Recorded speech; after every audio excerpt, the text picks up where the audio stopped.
Bismillahirrahmanirrahim. Assalamualaikum warahmatullahi wabarakatuh.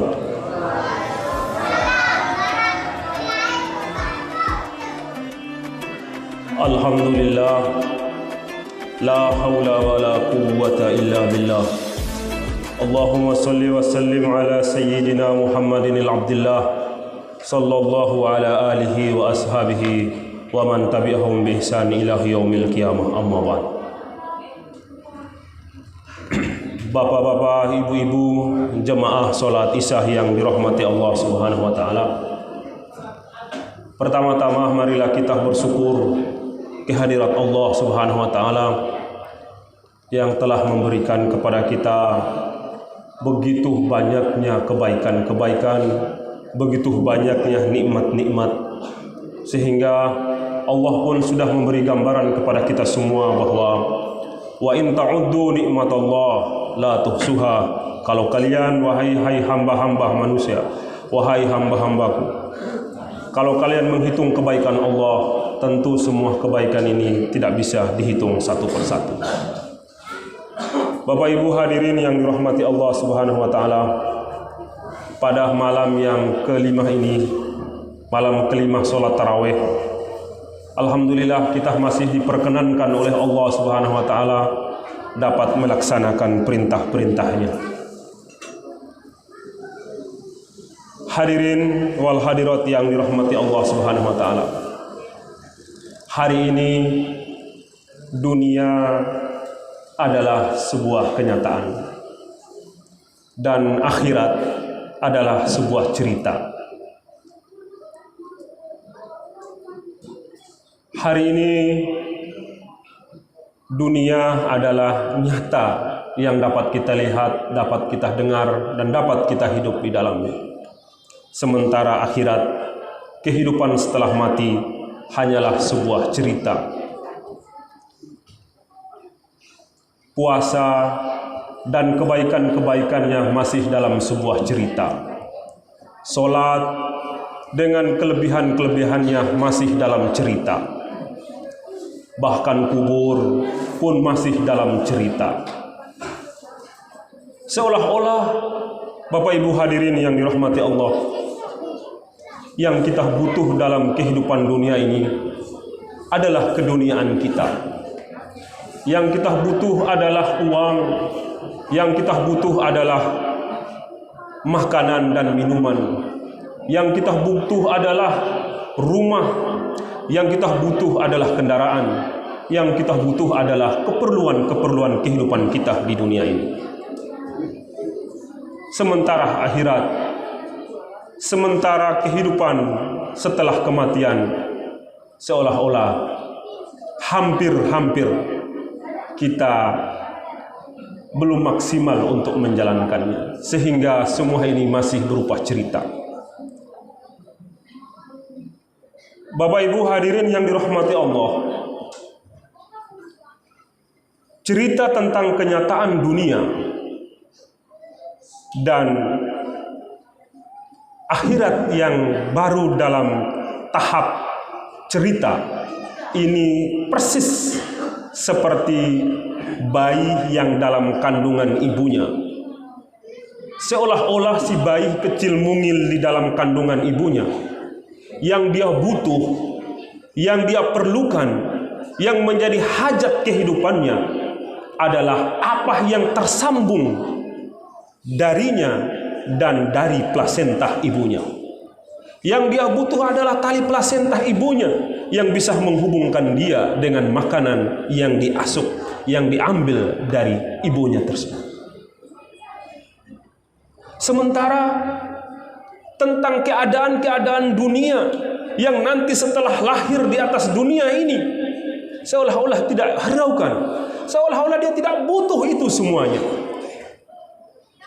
Ketika Allah Subhanahu wa taala ingin menciptakan matanya, maka sang bayi mungil ini berkata, ini cerita ilustrasi, ya, cerita ilustrasi, tetapi bisa menghantarkan sebagai pengantar untuk bisa kita memahami makna Al-Quran. Ketika Allah Subhanahu wa taala ingin menciptakan mata bayi yang dalam kandungan ibunya, dia mengatakan, "Ya Allah, saya tidak butuh mata. Di dalam kandungan ini gelap gulita, tidak ada pemandangan yang bisa saya pandang. Ketika Allah Subhanahu wa taala hendak menciptakan tangannya, dia pun berkata, "Ya Allah, tidak ada benda-benda yang ingin saya pegang di atas dalam kandungan rahim ibuku ini." Ketika Allah pun menciptakan kaki, ia pun mengatakan, "Ya Allah, saya tidak butuh kaki. Di sini tidak ada jalan raya, tidak ada sepatu yang bisa saya pakai untuk saya gunakan untuk berhias dalam perjalanan saya." Ketika Allah Subhanahu wa taala menciptakan telinganya, ia pun mengatakan bahwa, "Ya Allah, saya tidak butuh yang namanya telinga. Di sini tidak ada speaker yang besar, di sini tidak ada speaker karaoke, tidak ada musik yang bisa saya dengar di sini. Saya hanya butuh satu, ya Allah. Saya hanya butuh sambungan plasenta ibu saya. Itu yang saya butuh di dalam kehidupan rahim saya ini. Itu yang bisa saya hidup di dalam rahim kandungan ibuku ini adalah hubungan plasenta dari rahim ibunya kepada bayi tersebut." Hadirin yang dirahmati Allah Subhanahu wa taala. Tetapi apa yang terjadi andai kata sang bayi ini terlahir di dunia, kemudian segala keinginannya ditunaikan, diwujudkan, dikabulkan oleh Allah Subhanahu wa taala. Dia tidak punya mata, tidak punya telinga, tidak punya tangan, tidak punya kaki pula. Kira-kira menjadi apalah model bayi yang keluar dalam kandungan ibunya dalam kondisi tidak punya apa-apa itu? Tentunya sengsara. Tidak punya mata, mau melihat apa ketika di dunia ini? Tidak ada lagi. Tidak punya tangan, menggelinding seolah-olah timun yang keluar dalam kehidupan dunianya. Barulah ketika dia keluar di dunia dalam keadaan tidak sempurna itu, barulah dia memahami hakikat sesungguhnya penciptaan Allah Subhanahu wa taala. Ketika dia keluar di dunia, barulah dia faham bahwa tangan itu ada fungsinya. Tangan berfungsi untuk memegang kendaraan, tangan berfungsi untuk bekerja, tangan berfungsi untuk membantu orang lain, kaki berfungsi untuk berjalan, mata berfungsi untuk melihat, telinga berfungsi untuk mendengar. Semua itu dia akan mendapatkan hakikat yang sesungguhnya, sebenar-benarnya penciptaan ketika dia keluar dari rahim ibunya, masuk dalam kehidupan alam dunia, barulah dia faham semua yang Allah Subhanahu wa taala hendak ciptakan. Hari ini hadirin yang dirahmati Allah, Allah perintahkan kepada kita, "Ya ayyuhalladzina amanu kutiba alaikumusiyam kama kutiba alal ladzina min qablikum la'allakum tattaqun." Cerita Al-Quran tentang puasa dengan segala kelebihan dan kebarokahannya hari ini masih dalam pusaran cerita-cerita kita, cerita-cerita pemahaman dalam pikiran kita. Apa betul bulan puasa ini dapat menggugurkan dosa-dosa kita? Apa betul bulan barokah ini penuh barokah yang bisa menyelamatkan kita dari siksa api neraka? Saya tidak perlu butuh puasa di dunia ini. Saya yang penting bisa bekerja. Saya punya kelong, saya punya kapal, saya punya sampan, turun ke laut, dapat uang, dapat ikan, jual dapat ikan. Itulah yang saya butuh. Yang lain, no way. Saya tidak butuh itu. Saya hanya butuh sesuatu yang bisa saya makan. Kalau saya tidak makan, saya mati. Cerita ini persis seperti cerita ilustrasi bayi yang dalam kandungan ibunya. Tetapi hadirin yang dirahmati Allah Subhanahu wa taala, begitu saatnya tiba, idza jaa ajalukum la yastakhiruna sa'atan wa la yastaqdimun. Kalau sudah tiba waktunya, la yastakhiruna sa'atan, tidak bisa diakhirkan walaupun hanya sesaat. Wala yastaqdimun, juga tidak bisa dimajukan walaupun hanya sesaat juga kehidupan dunia kita. Artinya kalau sudah sampai waktunya kita hidup di dunia ini, sudah sampai batasnya, maka tidak ada yang bisa mengakhirkan dan tidak ada yang bisa memajukan kematian waktu kematian seseorang.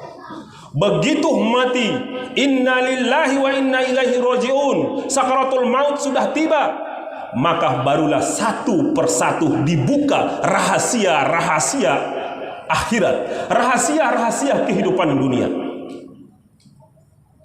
Hadirin yang dirahmati Allah, saat sakaratul maut tiba, ada orang yang telah digambarkan oleh Allah Subhanahu wa taala, sehingga kadang kita melihat dan menyaksikan ketika saat sakaratul maut ada orang yang tersenyum gembira, ada orang yang bercucuran keringatnya, ada orang yang ketakutan. Semua itu Allah Subhanahu wa taala sudah membuka. Wa kasafna anka ghita'aka fabasarukal yawma hadid. Pada saat sakaratul maut tiba, maka Allah buka matanya sehingga dia bisa tahu gambaran kehidupan dia setelah kematiannya. Hadirin yang dirahmati Allah Subhanahu wa taala, begitu mati barulah hadirin yang dirahmati Allah Subhanahu wa taala, dia faham tentang perjalanan menuju masjid. Dia faham tentang nilai solat, dia faham tentang nilai pendidikan, dia faham tentang nilai-nilai baca Al-Quran, dia faham tentang nilai sedekah, dia faham tentang kebaikan-kebaikan yang dia lakukan. Di dunia ini masih sekedar cerita.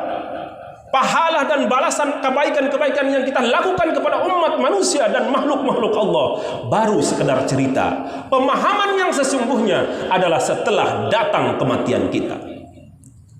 Tapi hadirin yang dirahmati Allah Subhanahu wa taala, apakah nanti pada waktunya tiba pemahaman kita secara sempurna sudah kita faham tentang hakikat kehidupan dunia, kita minta kepada Allah untuk masuk lagi dalam kehidupan dunia, keluar dari alam kubur, hidup lagi di atas alam dunia dan ingin beramal soleh kembali. Hayhata lima tu'adun. Ini tidak mungkin terjadi.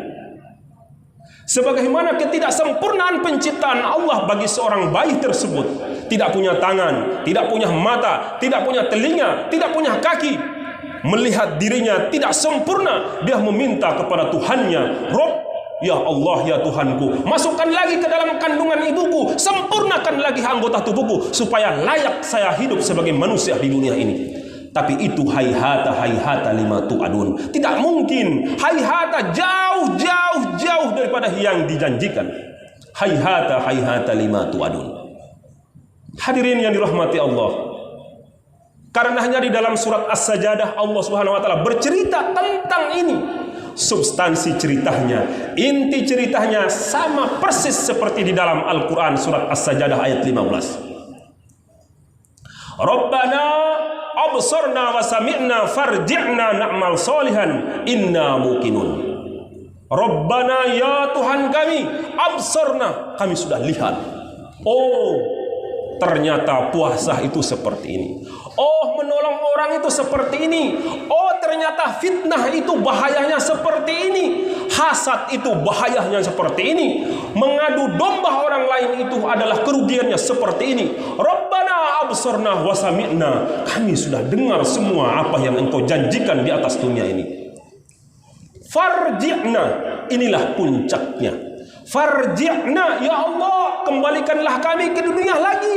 Ya Allah, hidupkan lagi kami di dunia lagi. Na'mal solihan, supaya kami bisa melakukan kebaikan-kebaikan lagi, ya Allah. Inna muqinun, ya Allah, kami sudah yakin. Ternyata betul. Kalau kita tidak sholat, begini rupanya siksanya. Kalau kita menggunjing orang lain, begini kerugiannya. Kalau fitnah kehidupan orang lain, begini. Kalau kita mengadu domba, kalau kita mencampur aduk kehidupan orang lain, kita mengganggu kehidupan orang lain, begini kerugian demi kerugian yang dapat kita capai. Kita faham itu, hadirin yang dirahmati Allah. Tetapi pemahaman kita dan permintaan kita untuk kembali ke dunia, untuk menyempurnakan dan meminta maaf kepada orang yang kita zalimi, ini hayhata lima tu'adun. Tidak mungkin lagi kita datang, tidak mungkin lagi kita dibangkitkan oleh Allah Subhanahu wa taala. Tidak mungkin lagi itu.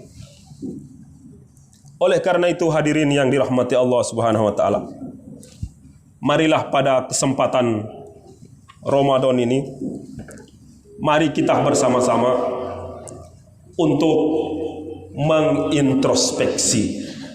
Hasibu qabla an tuhasabu. Kita lihat ke diri kita masing-masing. Jangan melihat orang lain. Kita ini kelihatan baik hanya karena Allah menutupi keburukan-keburukan saya. Saya kelihatan baik, Pak Ustadz, baik orangnya, hanya karena Allah Maha Rahman dan Rahim menutup aib-aib saya, menutup keburukan-keburukan saya, sehingga saya nampak baik di hadapan manusia. Andai kata Allah tidak sayang pada saya, Allah buka kekurangan saya, Allah buka aib saya, maka jeleklah saya di hadapan pandangan manusia. Kita memang bukan orang baik, tetapi hanya karena Allah menutupi keburukan-keburukan kita. Kita sadari itu dan kita berusaha, marilah kita menjadi orang baik. Semoga Allah Subhanahu wa taala mengampuni kita dan memberikan kita taufik dan hidayahnya, sehingga di bulan Ramadan ini kesempatan bagi kita untuk beramal, kesempatan bagi kita untuk mendapatkan ampunan Allah. Jangan sampai bulan Ramadan berakhir tidak dapat apa-apa, tidak ada perubahan apa-apa, tidak ada tambahan apa-apa. Yang benar sesungguhnya dari Allah, yang salah itu dari diri saya. Wallahul muwafiq ila aqwamit thoriq. Wassalamualaikum warahmatullahi wabarakatuh.